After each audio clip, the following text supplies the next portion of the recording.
भाई ने खोया बहन का भरोसा। मैं, मेरा भाई और मेरी माँ, हम तीनों एक छोटे से गांव में रहते थे।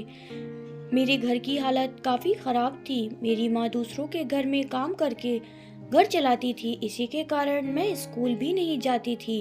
पढ़ने का बहुत शौक था तो मैं अपने गांव के स्कूल के पीछे जाकर वहाँ से सुना करती थी कि मास्टर बच्चों को क्या पढ़ाते हैं। एक दिन मैं स्कूल के पीछे खड़ी थी, तभी मेरे भाई का दोस्त आकर मुझसे झगड़ा करता है और बोलता है कि तुम्हारे भाई ने मुझसे पैसे लिए हैं, उससे बोलना कि वह मेरे पैसे वापस कर दे, नहीं तो मैं उसे मारूंगा।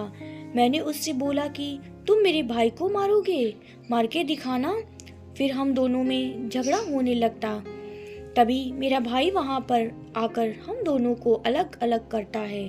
फिर हम घर आ जाते हैं।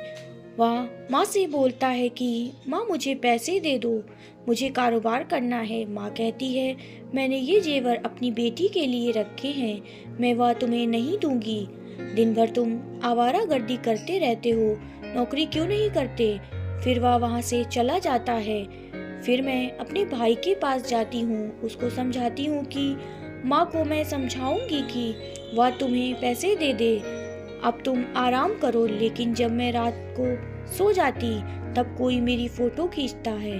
मैंने सोचा शायद वह मेरा वहम है। सुबह फिर मैं स्कूल के पीछे जाती पढ़ने के लिए। तभी वहाँ पर मेरा भाई आता और मुझसे बोलता कि कल तूने उससे लड़ाई की थी, उसने बोला है कि मैं तेरी बहन को उठा लूँगा, मैं तुम्हें अपने दोस्त के यहाँ भेज दे रहा हूँ। फिर जब यहाँ पर सब ठीक हो जाए तो मैं तुझे बुला लूँगा। मैं उसकी बातों में आ जाती हूँ। वह मुझे पता नहीं किसके साथ भेज देता।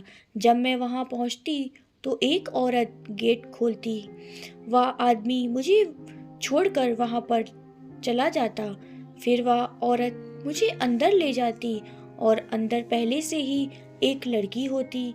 मैं उससे बात करने की कोशिश करती हूँ लेकिन वह कुछ नहीं बोलती है। दूसरे दिन जब सुबह होती है तो वह औरत मेरे पास आती है और मुझसे कहती है कि झाड़ू पोछा पूरे घर में लगाओ।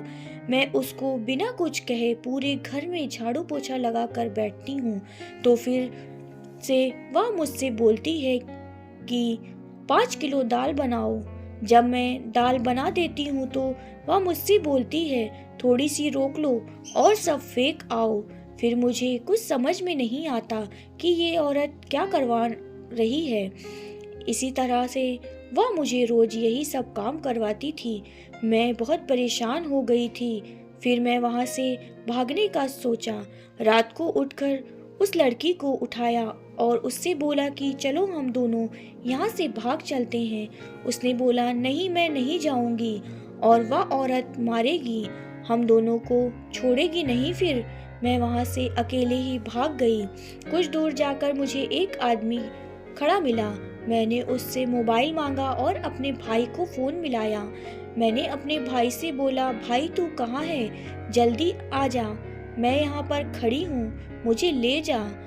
जहाँ तुम मुझे छोड़कर आया था वह लोग मुझे बहुत परेशान करते हैं, वहाँ से भाग आई हूँ। तब मेरा भाई मुझसे बोलता है तू जहाँ खड़ी है वहीं खड़ी रहे, मैं आ रहा हूँ। फिर मेरा भाई उन्हीं लोगों को लेकर आता है। तब उन लोगों से बोलता है कि तुमसे एक लड़की नहीं संभाली गई, ले जाओ इसको। मैं अपने भाई को बड़ी हैरानी से देख रही थी और फिर मुझको ये पता चलता है कि मेरे भाई ने मुझे बेच दिया है। फिर मुझे वह उन लोगों के हवाले करके वहाँ से चला जाता है। फिर वह लोग मुझे वहीं से ले जाते हैं और कमरे में बंद कर देते हैं। फिर वह लोग मुझे बेहोश करके दूसरी जगह बेचने के लिए ले जा रहे होते हैं। रास्ते में मुझे होश आ जाता है। मैं अपने दुपट्टे से उसकी गर्दन पकड़ लेती हूँ और ज़ोर ज़ोर से चिल्लाने लगती हूँ। वहाँ बहुत सारी भीड़ इकट्ठा हो जाती है और मुझे उन लोगों से बचा लेती है। मैं वहाँ से सीधा अपने घर जाती हूँ। मेरा भाई मुझे देखकर हैरान हो जाता है। फिर मैं उसे जोर का थप्पड़ मारती हूँ। माँ पूछती है तुम कहाँ चली गई थी?